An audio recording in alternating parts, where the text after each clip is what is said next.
Picture this, a sleek and modern train cutting through the golden savannas of West Africa. It's not just a train, it's a symbol of connection, a bridge between two nations, Ghana and Burkina Faso. And this isn't just about travel, it's about ambition, unity, and showing the world what's possible when African countries unite. This is a story of two leaders, sitting down in the vibrant capital of Ghana, Accra, with a bold vision to reshape their futures. What are they planning? How will it change lives?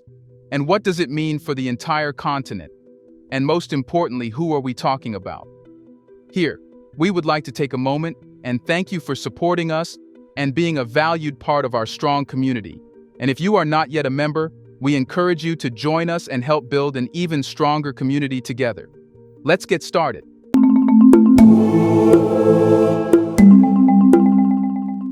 Let's start at the beginning. Why would Ghana's President John Mahama and Burkina Faso's Captain Ibrahim Traoré meet in Accra for what many are calling a historic moment? On the surface, it might seem like just another diplomatic gathering, but if you look closer, it's clear that this was about far more than formalities or photo ops. These two nations are neighbors, but their connection goes much deeper than just a shared border. Ghana and Burkina Faso have intertwined histories, cultures, and economies. They have traded goods and ideas for centuries, but they have also faced challenges that threaten to hold them back. Think about it. Ghana is a country with so much potential. Its coastal ports hum with activity, bringing in goods from all over the world. It's one of the most stable economies in West Africa, with natural resources like gold and cocoa driving growth. But here's the catch. This prosperity hasn't always reached the inland regions or trickled over to its neighbors. Ghana's growth is often limited by infrastructure that doesn't fully connect its inland regions to its coastal hubs. Now, let's turn to Burkina Faso. This landlocked country is rich in culture, resilience, and resources like cotton and gold. But being landlocked comes with its own set of struggles. Without direct access to a coastline, Burkina Faso has to depend on neighboring countries like Ghana to move its goods to international markets. This dependency creates vulnerabilities, higher costs, delays, and logistical headaches that can stifle growth. So, when these two leaders sat down together, they weren't just talking about their own nation's issues. They were looking at how interconnected their futures are. Both countries face challenges that aren't unique to them: limited infrastructure, economic hurdles, and the constant threat of insecurity. But here's what makes this moment special. There are many things to do. There are challenges awaiting you. Don't focus on your age. Don't just see that ambition may not be as high as you imagine, but you must aim very far. They recognize that these problems are easier to tackle when faced together. This meeting wasn't just about acknowledging the obvious problems. It was about coming up with bold solutions. President Mahama and Captain Traoré understood something crucial. Working in isolation only gets you so far. But when you pool resources, ideas, and energy, the possibilities multiply. What sets this meeting apart, though, is the mindset behind it. It wasn't about short-term fixes or quick wins. No one was there to slap a band-aid on the problem and call it a day. Instead, it was about building something sustainable, something that would uplift not just their economies, but their people. And that vision? It starts with one bold idea: a railway. A railway that could become the backbone of a partnership capable of reshaping their futures. But what's the big deal about this railway? Here's a reminder to please like and share the video and subscribe to our channel to watch more videos on Black culture, history, civilization, and identity. Let's continue now. If you are picturing a simple train line, think again. This isn't just about connecting Accra to Ouagadougou. It's about connecting lives, opportunities, and dreams in ways that could transform the region forever. Right now, transporting goods between Ghana and Burkina Faso is, to put it bluntly, a logistical nightmare. Imagine you are a trader with a truckload of goods, maybe bags of rice, textiles, or electronics. The journey is anything but smooth. You are navigating rough roads that slow you down, and then there are the border checkpoints, where delays and bureaucratic red tape can stretch what should be a quick trip into a multi-day ordeal. And then there's the cost. The longer the journey, the more you pay. Fuel costs, road tolls, and border fees. all add up, eating into your profits. By the time you finally get your products to market, your margins are razor thin. That's assuming your goods arrive in good condition and on time. For many traders, it's a constant battle just to break even. Now let's flip the script.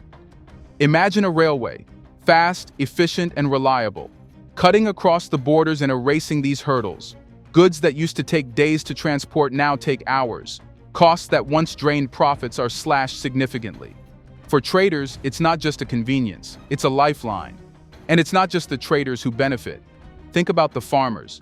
In Burkina Faso, many farmers grow crops like mangoes, cotton, and millet. Right now, getting those goods to larger markets in Ghana is a race against time. If the journey takes too long, the produce might spoil, and farmers are forced to sell at lower prices, or worse, suffer losses. With this railway, farmers gain a direct route to their customers, ensuring their produce stays fresh and fetches better prices.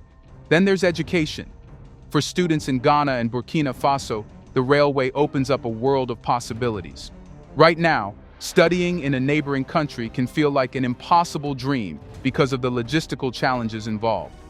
The railway changes that. Suddenly, attending university or pursuing a specialized program across the border becomes far more accessible. And let's not forget families. Many people have relatives across the border, separated by geography and the challenges of unreliable travel. This railway makes it easier for families to reconnect, not just for holidays or special occasions, but whenever they want. Even tourism stands to benefit. Both Ghana and Burkina Faso are rich in history and culture. Ghana boasts the Cape Coast Castle and vibrant cities like Accra, while Burkina Faso offers natural wonders like the Sindhu Peaks and traditional festivals. A railway makes these destinations more accessible, encouraging regional tourism and the economic benefits that come with it. But here's the kicker. The railway isn't just a standalone project. It's part of a much bigger vision these two nations have for their partnership. During their meeting, the leaders also discussed strengthening education through scholarships, exchange programs, and joint research initiatives. This isn't just about creating connections on the ground. It's about building bridges in people's minds, fostering understanding, and sharing knowledge. And then there's sports, an often overlooked but incredibly powerful unifier. Ghana and Burkina Faso are investing in regional tournaments and sports facilities to bring their people together. Imagine a football match where the crowd isn't just cheering for their team. They are celebrating the bond between two nations. But let's be real. None of these plans work without one critical element: security. Both nations understand that for progress to thrive, peace must prevail. Insurgency, cross-border crime, and instability pose real threats to the success of this railway and everything else they are building. That's why security was at the forefront of their discussions, with plans for joint operations, intelligence sharing, and community programs aimed at creating a safer environment. But we will talk about that later in the video. But here an important question is, why do these two nations need each other? To understand, we need to look at what each country brings to the table and why their futures are deeply connected. Here's the truth. Ghana and Burkina Faso are like two halves of a whole. Ghana has what Burkina Faso doesn't: coastlines, bustling ports, and established infrastructure that links it to global markets. Picture the busy docks of Tema, where ships from across the world bring goods and carry exports to distant shores. For a landlocked country like Burkina Faso, those ports are a lifeline, offering access to international trade routes that would otherwise be out of reach. Now flip the coin. Burkina Faso has what Ghana needs: land, agriculture, and natural resources. Its fertile fields produce valuable crops like cotton and millet, while its mines hold deposits of gold that are crucial for export. Without Ghana's ports, Burkina Faso struggles to get these products to global markets efficiently. Without Burkina Faso's resources, Ghana misses out on vital trade partnerships. Together, they create a powerful synergy, each providing what the other lacks. But here's the thing. This partnership isn't just about trade or economics. It's about history and culture, too. For centuries, the people living near the Ghana-Burkina Faso border have shared more with each other than with their respective capitals. They speak similar languages, share customs, and celebrate traditions that transcend national boundaries. Families often have relatives on both sides of the border, creating a connection that's deeply personal. For these communities, the border isn't a barrier, it's a bridge. But the same can't always be said for trade policies or political relations. Partnerships like this have faced their fair share of challenges. Trade barriers, like tariffs and regulations, can make collaboration harder than it should be. Political differences sometimes lead to friction, especially when leadership priorities don't align. And let's not forget the external pressures. Economic dependency on foreign powers or global organizations often complicates regional efforts. So what's different this time? Why is this partnership showing so much promise now? The answer lies in focus and intent. Both nations have recognized that their future depends on working together, not apart. They have moved beyond temporary agreements and symbolic gestures. Now, it's about pooling resources, aligning goals, and building something sustainable. Think about it. Ghana could try to develop its economy alone, but without strong ties to its neighbors, its inland regions might lag. Burkina Faso could attempt to go it alone, but without access to the coast, its trade potential would remain limited. By combining their strengths, they are creating opportunities that neither could achieve alone. And this partnership isn't just practical, it's visionary. It's not about one country dominating the other or dictating terms. It's about trust, mutual respect, and a shared belief in a brighter future. They are creating a blueprint for success that could inspire other nations in Africa to collaborate in similar ways. But here's the exciting part. Their plans don't stop with the railway. That's just the beginning. These two nations are looking far beyond infrastructure, into areas like education, sports, and security. While the railway takes center stage, there's a lot more happening behind the scenes. Education is a huge focus. Imagine a Burkinabe student studying in Ghana on a scholarship, learning skills that could transform their community back home. Or a Ghanaian researcher collaborating with Burkinabe universities to tackle regional challenges. And then there's sports. At first it might seem like a small thing, but sports have a way of bringing people together like nothing else. Regional tournaments, talent development programs, and new facilities aren't just about playing games. They are about building pride and unity. But let's not sugarcoat it. None of this matters without security. Both countries are acutely aware of the threats they face, from insurgency to political instability. That's why their partnership includes joint military exercises, intelligence sharing, and community programs to address the root causes of insecurity. This isn't just about defense. It's about creating an environment where progress can thrive. So, why is security such a critical issue right now? West Africa has long been grappling with insecurity, a challenge that has shaped the region's trajectory for decades. Insurgency, political instability, and deep-rooted economic challenges have created a tough environment for progress. For nations like Ghana and Burkina Faso, the stakes couldn't be higher. These issues aren't just abstract problems. They are realities that disrupt trade, displace communities, and threaten the very fabric of society. Take insurgency, for example. Insurgent groups operating in parts of the Sahel region have spread fear and chaos, targeting vulnerable communities and undermining stability. Border regions, like those shared by Ghana and Burkina Faso, are particularly at risk. These areas, often underserved and unprotected, become hotspots for illegal activities, including smuggling, recruitment for insurgent groups, and violent attacks. Political instability adds another layer to the problem. When governments struggle to maintain control or face internal discord, it creates gaps that insurgent groups are all too eager to exploit. The result? A vicious cycle where insecurity fuels poverty and poverty fuels insecurity, making it even harder to break free. But here's where Ghana and Burkina Faso stand out. They are not just reacting to these threats, they are addressing the root causes. Poverty, lack of education, and unemployment often act as breeding grounds for insurgency. When people feel marginalized, hopeless, or disconnected from opportunity, they become easy targets for recruitment. Recognizing this, these two nations are taking a proactive approach to tackle these issues head-on. Their security strategies go far beyond traditional military responses. Yes, there are plans for joint military exercises, intelligence sharing, and border patrols, but the focus doesn't stop there.